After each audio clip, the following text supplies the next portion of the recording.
कृषि हमारी अर्थव्यवस्था की जीवन रेखा है। हमारे 50% से अधिक कार्यबल कृषि कार्य से जुड़े हुए हैं।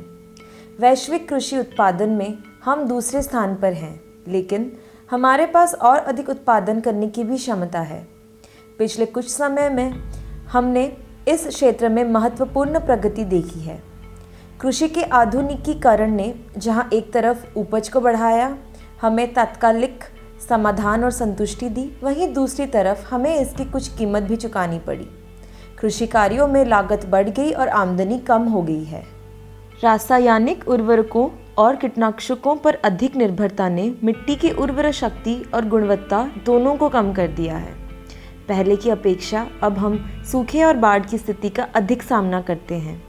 किसान पहले से अधिक असुरक्षित हो गए हैं और वो रोज़ नए जोखिम का सामना कर रहे हैं। तो क्या इसका कोई समाधान है?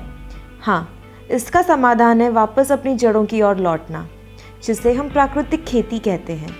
पहले हम प्रकृति के साथ अपने जुड़ाव के महत्व को समझते थे, जहाँ कृषि को केवल एक व्यवसाय के रूप में नहीं माना जाता था, बल्कि यह एक आध्यात्मिक और वैज्ञानिक यात्रा थी जो प्रकृति का सम्मान करती थी और उसके साथ जुड़ने के लिए प्रेरित करती थी। प्राकृतिक कृषि प्रकृति के नियमों को अपनाने वाली खेती की एक विधि है। इस विधि में फसल की खेती के साथ साथ स्थानीय जैव विविधता अर्थात जीव जंतु एवं पौधों का विकास भी सम्मिलित होता है और यह पूरी तरह रसायन मुक्त खेती का एक तरीका है। प्राकृतिक कृषि का मूल सिद्धांत है मिट्टी की उर्वरता में वृद्धि, पौधों को समुचित पोषण, पौधों की सुरक्षा और रासायनिक खाद एवं कीटनाशकों का त्याग। इस कृषि प्रणाली में नियमों का पालन आसान, कम खर्चीला और तुरंत लाभ देने वाला होता है। इसका एक महत्वपूर्ण पहलू है मिट्टी की गुणवत्ता और उर्वरता का पूर्ण हासिल करना, उसे बढ़ाना और फिर उसे बरकरार रखना।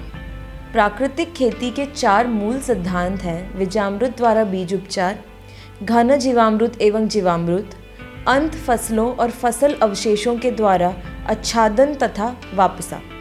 बीजामृत, घन जीवामृत और जीवामृत की तैयारी में उपयोग की जाने वाली प्रमुख सामग्रियों में देसी गाय के गोबर और गौमूत्र शामिल हैं। आइए इस वीडियो के माध्यम से प्राकृतिक खेती के चारों सिद्धांतों को जानें। बीजामृत। प्राकृतिक खेती में बीजामृत का प्रयोग बहुत महत्वपूर्ण है। बीजामृत के बीज का उपचार करने से बीज जनित और मृदा जनित सभी रोग दूर हो जाते हैं। आइए हम जानते हैं बीजामृत कैसे बनाया जाता है। बीजामृत बनाने के लिए ज़रूरी सामग्रियाँ: 5 किलो देसी गाय का गोबर, 5 लीटर देसी गाय मूत्र, 5 ग्राम चूना, आधा किलो दीमक मिट्टी और 20 लीटर पानी। बीजामृत बनाने की प्रक्रिया: सबसे पहले एक कपड़े में देसी गाय के गोबर को बांध लें, फिर उसे एक डंडे की सहायता से एक पानी भरे बाल्टी में डुबाकर डाल दें। अब पानी में 5 लीटर गौमूत्र मिलाएं, उसके बाद उसमें 50 ग्राम चूना डालें। अंत में उसमें आधा किलो दीमक मिट्टी डालें। अब उस मिश्रण को डंडे की सहायता से अच्छे से मिलाएं। यह मिश्रण 12 घंटे बाद बीजामृत बन जाएगा। 12 घंटे बाद कपड़े में बंधे गोबर को पानी में निचोड़कर बाहर निकाल लें। इस तरह बने मिश्रण को बीजामृत कहते हैं। बीजामृत का प्रयोग: बीजामृत से हम सभी तरह के बीजों का उपचार कर सकते हैं। बीजामृत से बीज उपचार करने के लिए बीज के ऊपर बीजामृत का छिड़काव तब तक करें जब तक कि बीज पूरी तरह बीजामृत से भीग ना जाए। उपचारित बीजों को फिर 1 से 2 घंटे के लिए छाया में सूखने दें। उसके बाद ये बीज बुवाई के लिए तैयार है। बीजामृत द्वारा बीज के उपचार से हमारी फसल बीज जनित या मृदा जनित रोग से बची रहती है।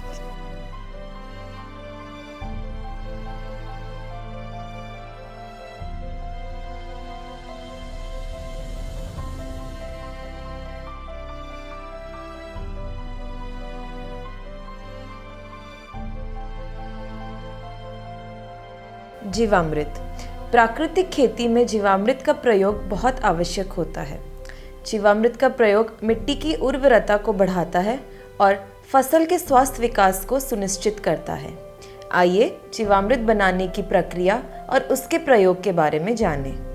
200 लीटर जीवामृत बनाने के लिए ज़रूरी सामग्रियाँ: 10 किलो देसी गाय का गोबर, 10 लीटर देसी गाय का मूत्र, 2 किलो गुड़, 2 किलो बेसन, 200 लीटर पानी, 1 मुट्ठी दीमक मिट्टी, 200 लीटर क्षमता वाला पानी का 1 ड्रम।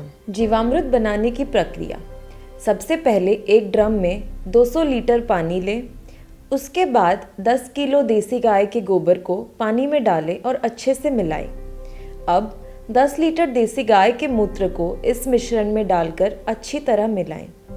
फिर 2 किलो गुड़ को पानी में डालकर अच्छी तरह मिलाएं ताकि गुड़ अच्छी तरह पानी में घुल जाए।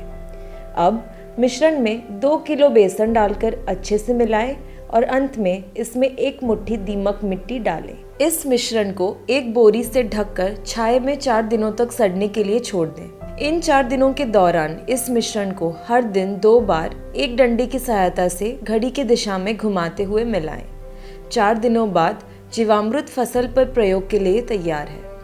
जीवामृत का भंडारण नहीं किया जा सकता और बनाने के बाद 1 सप्ताह के अंदर इसका प्रयोग कर लेना चाहिए।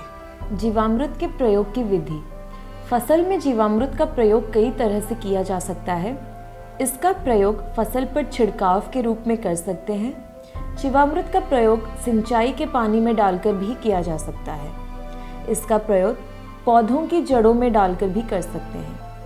इसे अच्छी तरह से छानकर ड्रिप या टपक सिंचाई के साथ भी प्रयोग में ला सकते हैं। इसके प्रयोग से मिट्टी की उर्वरा शक्ति बढ़ती है, फसल स्वस्थ रहती है और उसका विकास अच्छे से होता है।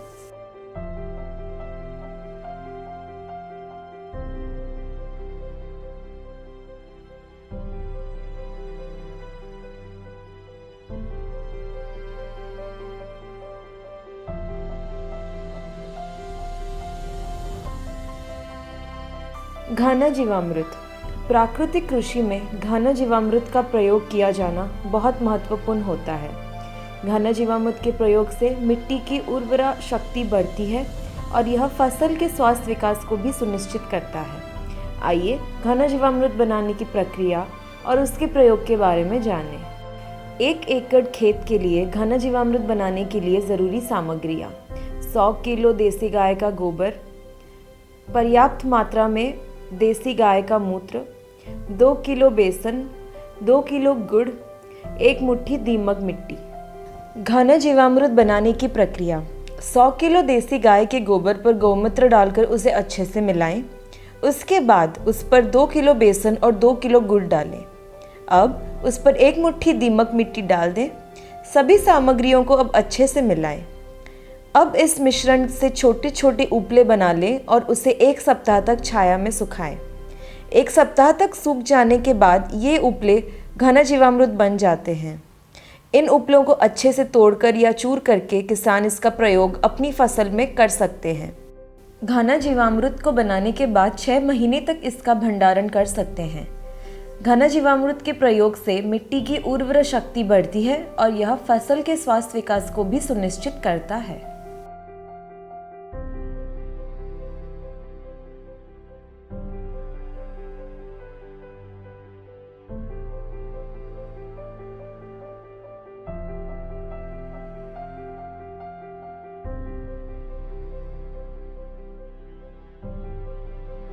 अंतः फसल के माध्यम से फसल में विविधता लाकर किसान अपनी फसल को कीट एवं रोग व्याधि से होने वाले नुकसान से तो बचाता ही है, साथ ही अपने लिए एक बेहतर आय भी सुनिश्चित करते हैं। इसके अलावा विभिन्न तरह के वानस्पतिक काढ़े और अर्क, जिन्हें स्थानीय स्तर पर मिलने वाले पौधों की पत्तियों से बनाया जाता है, वो फसल को रोग एवं कीट व्याधि से बचाते हैं। अंतः फसल और साथ में जीवामृत के प्रयोग से मृदा में नमी लंबे समय तक संरक्षित रहती है। यदि किसान अपने खेत में घना जीवामृत और अंतः फसलों का उपयोग करे तो खेत में वापसा अपने आप बन जाती है। कुछ साल पहले केवल 100-200 किसान ही प्राकृतिक खेती के बारे में जानते थे। आज हमारे देश में लाख से अधिक किसान प्राकृतिक खेती कर रहे हैं और इसका लाभ उठा रहे हैं। भारत सरकार भी देश में प्राकृतिक खेती को प्राथमिकता दे रही है। भारतीय प्राकृतिक कृषि प्रदान कार्यक्रम के अंतर्गत परंपरागत कृषि विकास योजना का उद्देश्य खेती में स्वदेशी ज्ञान और सतत कृषि प्रथाओं को बढ़ावा देना है। सरकार प्राकृतिक खेती पर, नेचुरल फार्मिंग पर एक बहुत बड़ा आयोजन करने जा रही है। हमारे एक पद्म पुरस्कार विजेता सुभाष जी करके हैं महाराष्ट्र के, उन्होंने जीरो बजट खेती का एक विचार विकसित किया है। ये वो प्राकृतिक खेती वाला विषय है। इससे हमारी धरती मां भी बचती है, हमारा पानी भी बचता है और फसल भी अच्छी और पहले से ज्यादा होती है। प्राकृतिक खेती की अधिक जानकारी के लिए www.naturalfarming.niti.gov.in/videos वेबसाइट पर जाएं।